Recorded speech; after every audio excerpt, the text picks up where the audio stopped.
ဆိုတော့ကျွန်တော်တို့ဒီနေ့အောင်းဘယ်လိုချုပ်လဲပြောမယ်ကျွန်တော်ကတော့သိရမလားစာရီဖတ်တင်ပြီးတော့ဆရာနဲ့တင်ပြီးချုပ်တာမဟုတ်တော့ဟိုချုပ်ရင်းနဲ့ကွက်ကူတင်ရင်းနဲ့ဖြစ်တာဆိုတော့ဒီကနီးစနစ်ကြတော့မဟုတ်တာပဲမဲ့ဖြစ်တော့မှာဆိုတော့အခုပြောမယ့်ဟာဘေးတော့စိုက်နေမှာအားဆိုင်အကြီးတွေပေါ့အဲ့လိုဟာကြီးတွေကို white lab band ကျွန်တော်တို့ခါဆိုင်တဲ့ကွက်တီဘယ်လိုပြန်ချုပ်မလဲဆိုတော့ tutorial ပေါ့ဒါရှိရင်တော့နားမလဲတာရှိရင်တော့ဟောက်ပါနိုင်ကြကျွန်တော်ပြန်ပြီးတော့ဗီဒီယိုပြန်လုပ်အမှဆုံးအနေနဲ့ကတော့ကျွန်တော်ဒီအောင်းမီကိုဘေးကနေပုံမှန် DIY app site တွေတက်ပြီးတော့ချုပ်တာပေါ့တော့အစအဆုံးပြန်ချုပ်ရမှာပေါ့ဆိုတော့ချုပ်ရိုးဖြီးရတဲ့ဟာလေးနဲ့ကျွန်တော်အကုန်ဖြီးပေါ့ပုံဖြီးပြီးရင် waist band ရမယ်အိတ်ထောင်တွေပါတွေကတော့မဖြတ်တော့အဓိကကျွန်တော်တို့ပန်းနဲ့၄ခုရမယ်နောက်ဖင်တဲ့ channel နဲ့ရှေ့ဖင်တဲ့ channel အဲ့ဟာကိုမှကျွန်တော်တို့ပတ်တန်စာရွက်နဲ့ပြန်ကိုက်ပတ်တန်စာရွက်ကတော့ကျမ်းမြတ်ပါရှိမလဲဆိုရင်ကျွန်တော်တို့အပေါ်ခါပေါ့ခါနဲ့ waist နဲ့တိုင်းပဲ original cup အတိုင်းကိုမှပြန်ထူလိုက်ဆိုတော့တင်ချာတော့ခါ30လောက်ထားမယ်ဆိုတော့ရှေ့ဆက်လေးနောက်16ဆိုတော့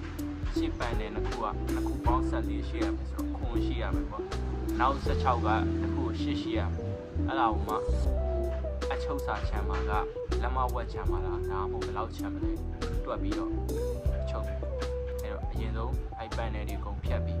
ပါလုပ်မလဲဆိုလို့ရှိရင်ပတ်တန်နဲ့ပြန်ပြီးတော့ကိုက်လိုက်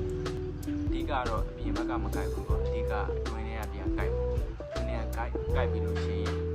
ချုပ်မယ်ပေါ့ပြန်ချုပ်သူ့ပုံစံအတိုင်းပဲပြန်ချုပ်အတွင်းထဲကသုံးတာတော့ကျွန်တော်တို့ French sim flat face sim ခေါ်မှာပေါ့အပေါ်ကနေဒီလိုခောက်ပြီးတော့ပြန်ချုပ်တာဒီကောင်ကပုံမှန်ရိုးချုပ်တာနဲ့ဘာကွာလဲဆိုလို့ရှိရင်ပို့ပြီးတော့ခိုင်တာပေါ့ကျွန်တော်ကတော့ဒီအိမ်မှာဆက်ကရိုးဆက်ပဲရှိရတဲ့အတွက်ကြောင့်ရိုးဆက်နဲ့ January thread နဲ့ပဲချုပ်အတွင်းချုပ်မယ်ပြီးလို့ရှိရင် fly တက်မယ် fly ပြန်တက်မယ်ရှင်းနောက်အကုန်ပြီးသွားလို့ရှိရင် waist band တက်မယ်အဲ့လိုဆိုလို့ရှိရင်ပုံစံပြန်ရတယ်